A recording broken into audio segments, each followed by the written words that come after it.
Hi, I'm Bob Nystrom. Hi, this is Bo Dietl. Hey, this is Rich Big Daddy Salgado. Hi, this is Doc Gidney, and you're watching Sports Biz. Sports Biz. Sports Biz with LD.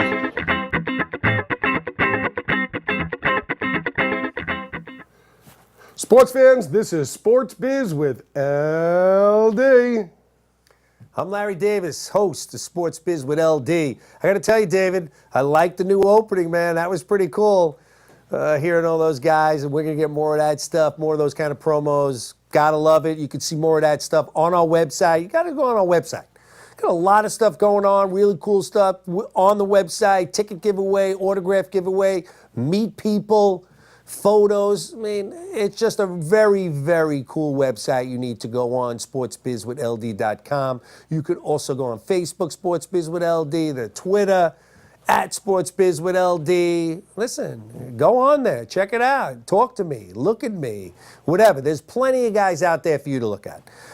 Our first segment, always off the chest, things that are on my mind, things that I like, things that I don't like. Let's talk about the New York Knicks. You have Mike Woodson saying, the head coach of the Knicks go 37-45. And of course, Mike Woodson says, I'm the guy for the job. Why is Mike Woodson the guy for the job? He believes, and he said, that this season won't happen again. Well, Mike, how do I know that? You're saying the season won't happen again. And if it happens again next year, then what? What are you going to say? My bad. I'm sorry. It wasn't me. It was injuries. Listen, first thing out of the gate, you don't control J.R. Smith. Very immature player, who's a very good player, wins a Sixth Man of the Year award, gets suspended the first 5 games of the season for smoking marijuana. Then, 15 games into the season, he unties Sean Marion's laces at the foul line. All right, yeah, it's funny. It's cool. Then they see him mocking it at some club in the city that night or the night, a couple of nights later, messing with someone's shoes in the club. Knicks tell him it ain't cool. Don't do it again. Does it again to Greg Monroe. Woody, you got to get control. The guys in the locker room are looking at you. And what'd you do? Nothing. You didn't play him, what, for a half? Sat him down for a fourth? No. You let him know and the media go, you know something? You're not playing for the next 2-3 games. Guys make so much money. The only thing you could stop them with in any sport is playing time. You did nothing. Woody, they laughed at you. How could they have not laughed at you? And then you believe you should come back. December 8th against Boston, you lose 114-73.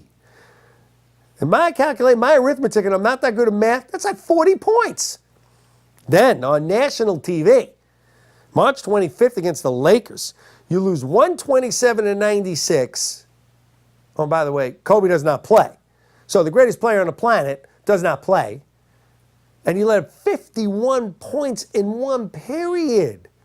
Are you serious?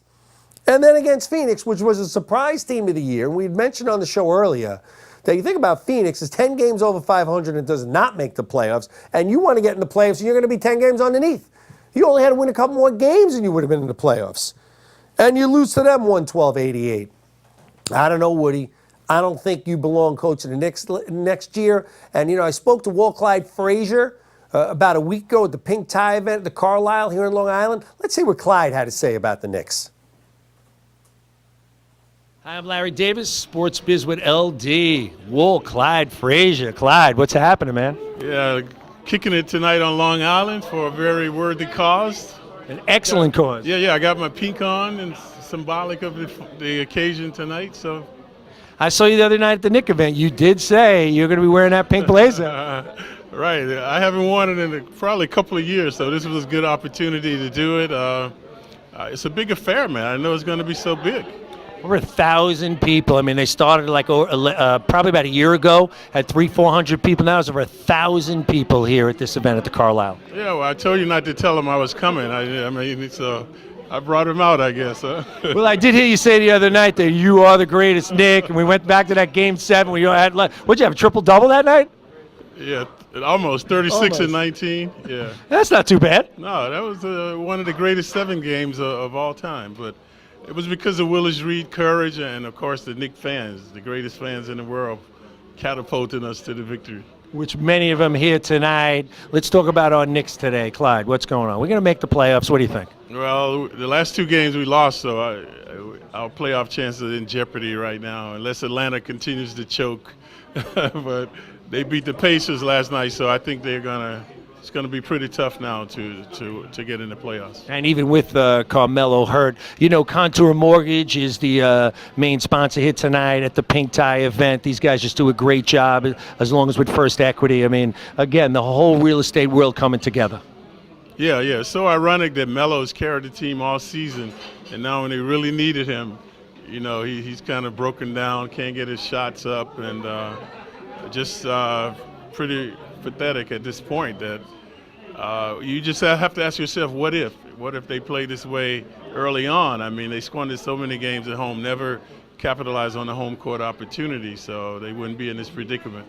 And then you look at the Eastern Conference. I mean, to me, any team that's going to be 5, 6, 7 games under 500, come on, you can't be making the playoffs. When in the West, you're going to have a team that could be 6, 7 games over 500 and not make the playoffs. Yeah, there's a big disparity between the East and the West, and the Knicks only want to get there because they don't have a draft choice. So, they were trying to pacify the fans by. Plus, when a New York team gets in the playoff, anything could happen.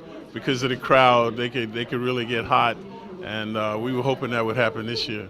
And with Phil Jackson coming back, your teammate, I mean, come on, Phil's going to do a phenomenal job. He really will. Yeah, he already has. He's brought credibility to the organization. He should be able to attract good players.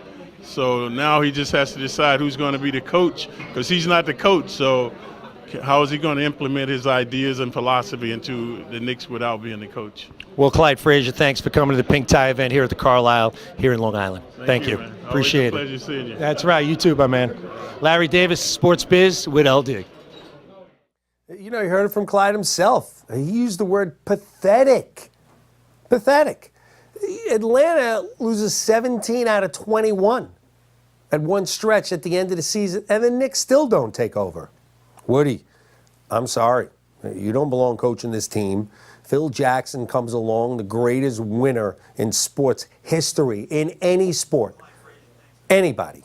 Nobody won like Phil Jackson. You could say he had the players, doesn't matter. He still won and continued to win. It's not like he did 1 year, 2 years. He continued to win with the greatest players on the planet at that time. Got them to gel with the egos, with all the money. It's a whole nother game. Phil Jackson's the man. I had said a couple of weeks earlier on the show that I believe Steve Kerr is going to be the guy he's going to bring in. He's going to come from the broadcast booth. I also read that in today's paper. I think that's going to happen. Sorry, Woody. You don't belong coaching the New York Knicks. Next on the list, listen, I'm not here to always talk about, so early in the season, talk about players that are playing great, not playing great. But Masahiro Tanaka, the $175 million player who came over from Japan. I mean, I know it's all good in the beginning. He's only pitched 3 games. He's 2-0, 2.05 ERA, which is great. But what jumps out to me, 28 strikeouts and only 2 bases on balls. I mean, that is pinpoint control. That's ridiculous. 28-2 ratio. This guy's got something. He's unflappable so far, we see. He goes deep into the games, throwing 100 pitches or more a game. I don't know. I like him. I mean, move over, CC. This could be the ace of the Yankee staff. Again, I know it's early, but I got to tell you, I like him. And then Pineda. Look at the Yankee back of the rotation. Pineda's 2-1. He looks lights out with a 1.00 ERA. Yeah, I know he had the stuff on his. They found a little dirt. They found some pine tar. Listen, a lot of players say a lot of guys do that. So that's not that big of a deal. And if it was such a big deal, John Farrell of the Boston Red Sox, the manager, would have made a big deal out of it.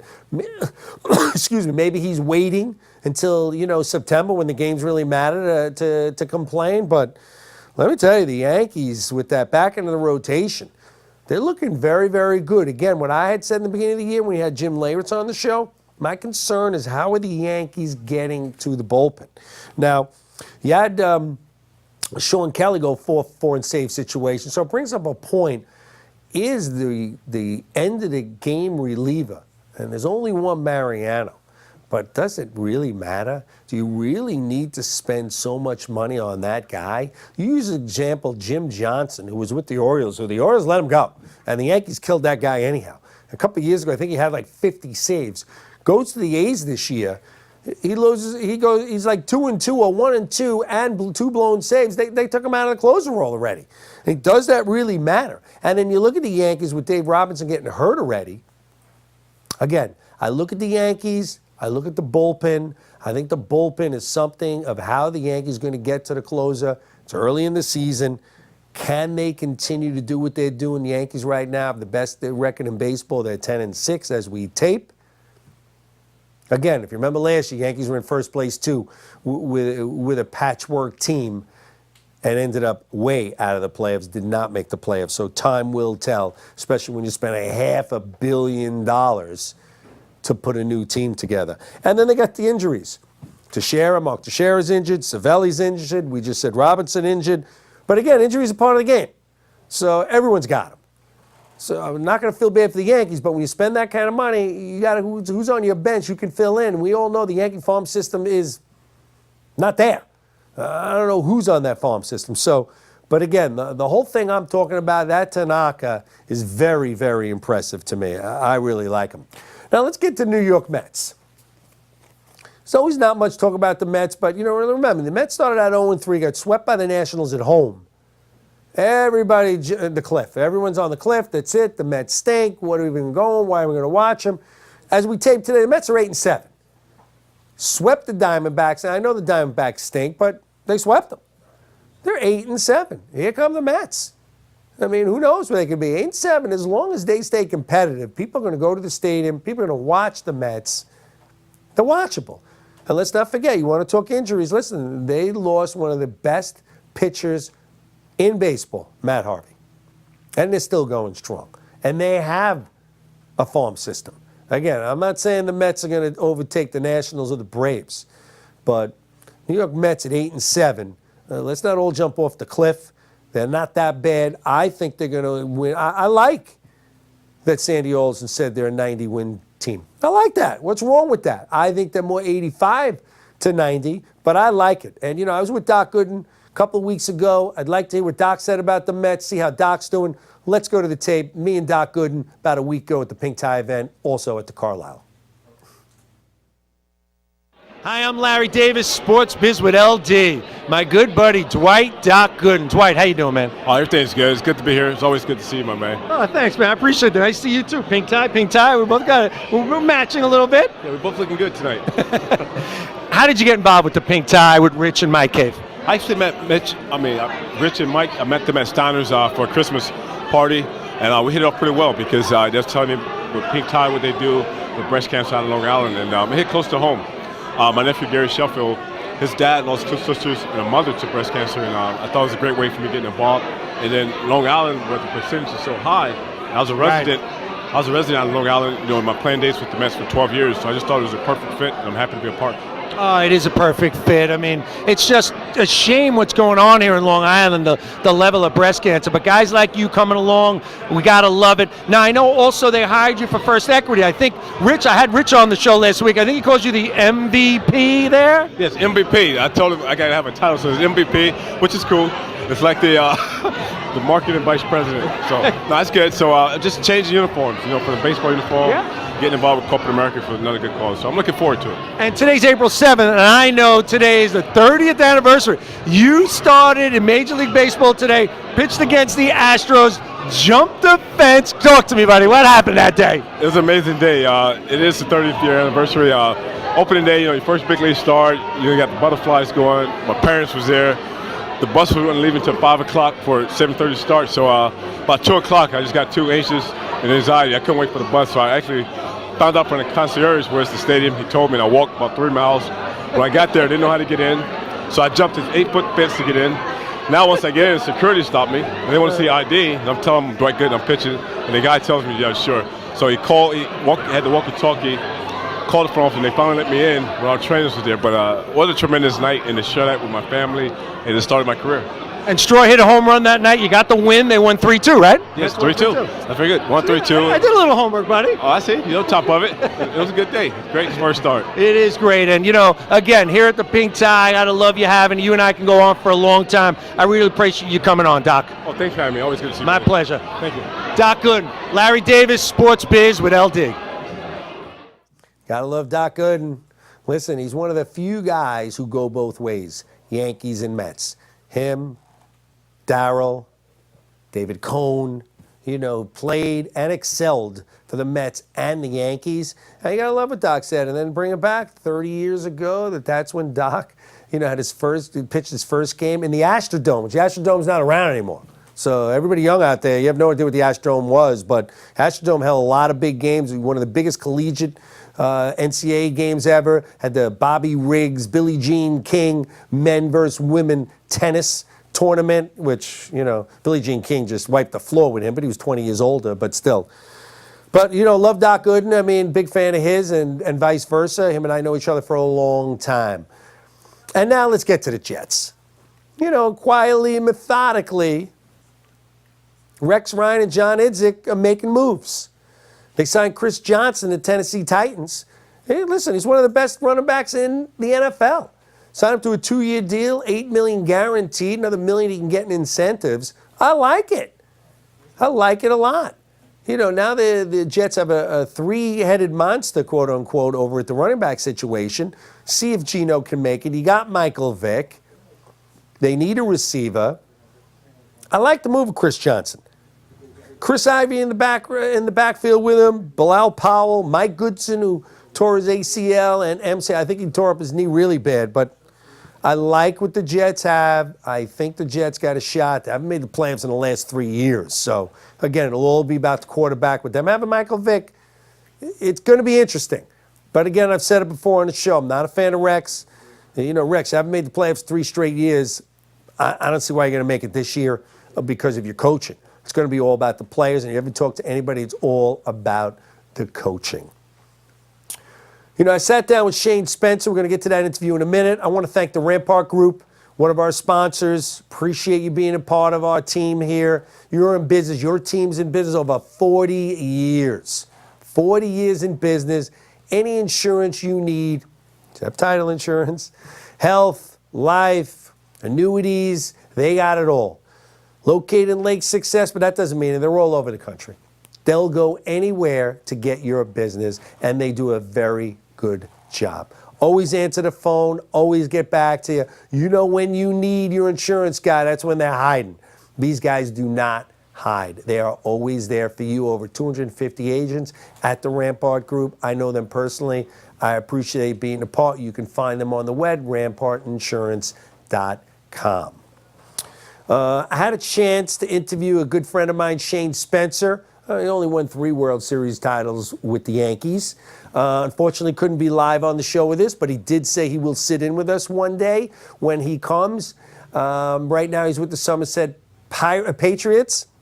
They're an independent baseball league. They do come out here and play the Ducks. So he did tell me when they come, he will come in and sit in the studio. Right now, I want to play an interview that I did with Shane Spencer probably about an hour ago before we were on air. Shane Spencer and myself. Shane Spencer, we just played the call of your 3rd Grand Slam. In 67 at-bats when you came up in September of 1998. What was that like, man? That specific at-bat, it's kind of funny. I see the video of me coming around second base and laugh and kind of smiling, and everybody's asking me, like, oh, what are you smiling about? You know, were you just couldn't believe you did it again? But actually, I thought there was 1 out, and I was actually trying to hit a sac fly. And when I was coming around the bases, I looked at the scoreboard, there was 2 outs. So it ended up going out. So it's kind of I was just laughing at myself for being kind of a jackass. So. That's funny because sometimes Funny. that is because sometimes people would think like the pitcher might think you're showing them up or something. You're laughing going around second base and they just didn't realize you didn't know how many outs it was, right? Yeah, so it's kind of comical, and then people, so I kind of have to explain that story. It's kind of funny to laugh at yourself about some things like that. But that whole season, even in AAA, was just just one of those years you dream about. Everything was slowed down, and it didn't matter what it was or who it was. Just everything was clicking. Why was everything clicking? And then you come to a team of veterans. In '96, they win the World Series. And then you come and they go on the clubhouse with Jeter, Posada, Rivera, Pettit, Bernie Williams, Clemens. You must have been in awe. Well, the thing is, it's really not the core four. It's the core 4+1, I think, right? So, I came up with all those guys in the minor leagues. I just obviously I wasn't talented like they were, and it took me more time to get there. But like my year was '90 with Mariano, Carl Everett, Ricky Leday, and then like Jeter, Posada came the next couple of years, and Mendoza. So that was the core we came up with, and so it really wasn't that big of a deal for me when I got up there. I pretty much knew everybody, and plus being in big league camp for a couple of years or a year or so, then I really didn't miss a beat, really. So it wasn't a big awe thing for me. We're talking to Shane Spencer, three-time World Series champ with the New York Yankees. Shane, so talk to us about these couple of icons that you played with. What is it that makes Derek Jeter one of the greatest Yankees and one of the greatest baseball players in history? Well, I don't even think it's the baseball part. I just think it's the person, actually. And you look at all those guys, including Bernie, who was a little bit before me, I just think you take what they are off the field and they translate it on both sides. And not everybody's like that, believe me. You play for a long time and you see alter egos. But those guys are what they see, what people see on TV. That's how they are off the field, too. And I just, what a privilege to come up with guys like that. And obviously, I wasn't a good Samaritan as much as they were. I was a little off the field stuff. But you just knew what to expect all the time. You didn't have to worry about, those players. They took care of business. Everybody got their work in. You had Joe Torre, who didn't necessarily talk to everybody, but he was the guy that kept everybody, together. He was great with the media, and then he let the players, police themselves and take care of business. And, it's just a great honor to be in that organization, especially during that time. And then, of course, the other great one, Mariano Rivera, first question will be, Shane, what made him unhittable? Why can nobody hit that, and could you have hit him? Well, you could probably check the numbers. He could probably tell you I hit him okay. So, but I played him up. When he came up, he was a middle reliever early in his career, and he was more of a sinker ball slider guy. And then he had his arm problem. He had surgery, and he came back. He was throwing harder, but straighter. And then when he learned that cutter, and you know what? Even in the league I'm in now, everybody throws a cutter. They all think they can, but nobody can control it. And with velocity like he could, I think. When you could pitch both sides of the plate with one pitch, it's going to go down in history as, his best pitch ever. And people are trying to duplicate it, and he just had such great mechanics, and, especially in that role where, he's not all jacked up there. He's out there trying to embarrass people. He's out there doing his job, and to see that every single day, and you knew if you had a lead, the game was, 99.9% over. It's a good feeling to have. And such a great guy, he is one of the nicest people you ever meet that I've ever met in baseball, or just, as a regular person, too. Yeah, he's a great guy. I've been with him many times as well, and, you got to love him. Let's talk a little bit about MintPros.com. Our buddy Joe, who was nice enough to get you to call into the show. Tell us about what you're doing for Mint Pros with the baseball stadium tours. Oh, well, Joe, the tours are great. We come to Yankee Stadium. We have a group of people, I'm not sure about how many it is, maybe around 30. And you get to go around the new stadium, and you go to Monument Park, the clubhouse, the batting cage, the dugout. You get to go around the stadium, and they have a tour guide with you, and they talk about the history of, in the trophy room as well. But, Mickey Mantle and all Lou Gehrig and all those guys were, And, you know, depending on your tour guide, you get to see, you learn something every time. And I'm not a big historian, but even coming from San Diego, I didn't know that much about the Yankees. But Joe gets some of those ex-players in there, and it's enjoyable. It really is. People ask you questions about, you know, who do you play with, or, you know, most of the questions are about Derek, of course. But, you know, they want to know if he's actually that really nice of a guy. And it's a lot of fun, and we have a little lunch and take pictures, and then it's a lot of fun, and it's fun for me to get back to the stadium, too. It sounds like it's a lot of fun for you too as well. So, you know, like if I took one of those tours, I get to go in the dugout, I get to go in the clubhouse, and I get to hang out with Shane Spencer. Is that pretty much what you're telling me? Yeah, pretty much. And we go around and we ask questions, we take pictures. It's a lot of fun. You know, for me, it's only, 45 minutes to an hour from where I'm at here in Somerset, New Jersey. And so when I get a chance, you know, Joe tries to get me in there whenever I can, because we do have a good time, and I interact with the people that are on the tour. It's a lot of fun, and then he also does like some baseball suites sometimes, and obviously that's a tough one for me to do just because our schedule of playing, it's almost, you know, it's a minor league schedule. We're playing, I think we get off like one day a month, so it's pretty tough to get those gigs. So now you're working with the Somerset Patriots. Let's talk a little about you and what you're doing with yourself today. So you work for the Somerset Patriots. So tell us about that, but also you aren't working with the Yankees. I mean, the Yankees never wanted to get involved with you?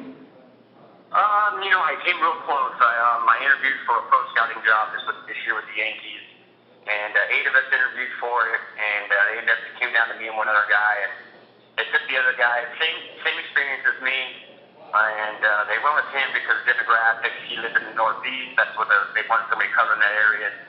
You know, I don't know if I failed to tell them, you know, hey, that's my family. I'll move. I have no problem with that. It's a good job. It's something I want to get into. But I'm in here in Somerset, and I love it. It's Sparky Lyle was the old manager here, so we see him still around a lot. And we have it's really great. You know, it's like AAA, but here it's a lot of guys that are trying to find themselves again. They come here, they get more at bats, or they're a pitcher coming off injury. So it's not quite as a mechanical thing as you're coaching like an affiliated ball. It's a little more on the mental side. You know, how come nobody calls me up, or how do I get back to the big league? So you're dealing with more of a mental side of the approach. And out here in Long Island, we have the Long Island Ducks. Are they in your league? Yes, they are. They got Long Island, Bridgeport, Camden. We even got a team in Texas now that we travel a couple times during the season and go down there and play. So that's where Clemens is. His kid plays on that team, so we'll go down there. I see Roger a couple times during the year. Wow, that's great. So if they're on your schedule, I'd like to check. Maybe you want to come into the studio. You and I could do a half hour and talk about all kinds of sports, not just Yankee baseball. What do you think of that? Well, yeah, absolutely. You know, you just gotta, whenever I can do anything, I always try to. It's and my manager here, who actually got called up with the Yankees, Brett Jody, and then we traded them for Jordan Hitchcock to the Padres. So he's the manager here, and that was kind of one of our deals. You know, like, hey, if I get an opportunity to do stuff, I'd like to. Be free to be able to do some of the stuff. As long as I'm back for the games, usually he's pretty cool about it. That's great. So one last thing, Shane, where can everybody get in touch with you, whether they can come through me, of course, and go through Joe to get you to do appearances and stuff? Your website, Facebook, what kind of good stuff you got going out for people to get in touch with Shane Spencer? Usually Facebook, pretty open on Facebook. That's how people get a hold of me usually. And then Joe, has a lot of connections here that if people want to do something, get involved. There's also a new website out called Thuzio.com, and that just started, I think, Kiki Barber helped start. Yeah, I know about it. Yes, yeah. Yeah, and it's pretty good. I've got to do some dinner engagements and stuff like that. It's pretty cool, and you can do, people calling if they want you to do a video for somebody's anniversary or birthday. We can do it right off our iPhone and send it, it's a pretty cool deal. Especially for the people up here in the Northeast, I got to do some stuff with them, so you can also check out that site too. Beautiful. We definitely will. Shane Spencer, again, mintpros.com. Our buddy Joe does these tours all over, and you can hear in Shane's voice, he has as much fun doing the tours as people like you and me who'll go on the tours. Shane Spencer, thanks for calling into Sports Biz with LD. I really appreciate it, buddy. I would definitely see you and hopefully get you in the studio. Thank you very much, and look forward to talking to you guys down the road. You got it, Shane. Thanks, man. Shane Spencer, that was great. I want to thank mintpros.com, my buddy Joe, for getting Shane to come on the show. I want to thank the Rampart Group. I want everyone to go to Facebook, Sports Biz with LD. Follow me on Twitter at Sports Biz with LD, sportsbizwithld.com. That's my website. Kayla, what do you got to say to everybody? Hi, Jack. Hi, Jolie. Hi, Emily. Chloe? I was on Baby Got Bat earlier, and go watch Baby Got Bat. Gotta love it. Thanks, everybody. I'm Larry Davis. Listen to this clip. This was the third Grand Slam in September, the call-up from Shane Spencer by Al Troutwick. Hear it. Thanks. Peace, everybody. Happy holidays. Long drive. Way back. At the wall. God! History of Yankee Stadium on the season's last day.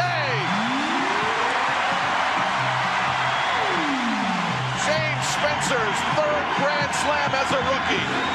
It's a September to remember and his 10th home run.